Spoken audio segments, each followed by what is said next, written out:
চট্টগ্রামের লালদিঘি মাঠে বিকেলে বসছে ঐতিহ্যবাহী জব্বারের বলি খেলার ১১৬তম আসর। লড়বেন শতাধিক বলি।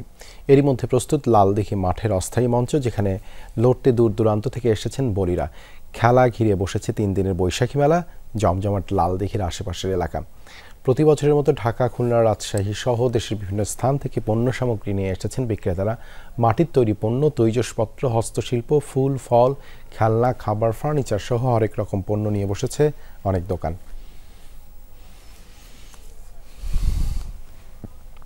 এ বিষয়ে আরও জানাতে যুক্ত হচ্ছেন সহকর্মী জোবায়েদ ইবনে শাহাদাত। জোবায়েদ, বলি খেলার ১১৬তম আসরের সার্বিক প্রস্তুতি কেমন দেখছেন, আর মেলা কেমন জমেছে?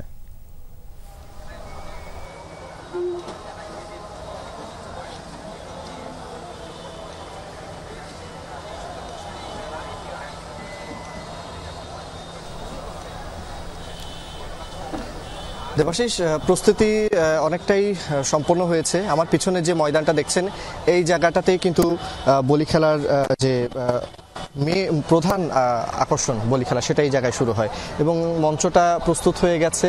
এই মঞ্চটাতেই ৩টা থেকে ৩:৩০টার মধ্যে বলি খেলা শুরু হবে।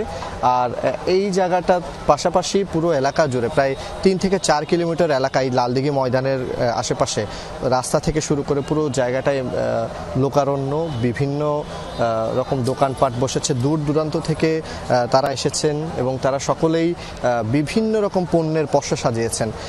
এবং কিছু বিষয় থাকে যে এই সময়টাতে, এই মেলাতেই কিছু পণ্য পাওয়া যায় যা অন্য কোনো সময় পাওয়া যায় না, যার কারণে এই বলি খেলার প্রতি মানুষের আকর্ষণ থাকে।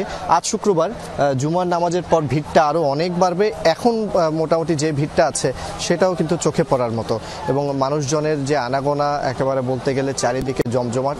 মেলাও খুব জমে উঠেছে। আসরের জন্য যে বলি খেলার ময়দান, সেটাও প্রস্তুত। সবকিছু মিলে এইবারের ১১৬তম যে আসরটা হচ্ছে, সেই আসরে ১২০ জনের মতো কুস্তিগির, বা চট্টগ্রামের আঞ্চলিক ভাষায় যদি বলি, তারা লড়বেন।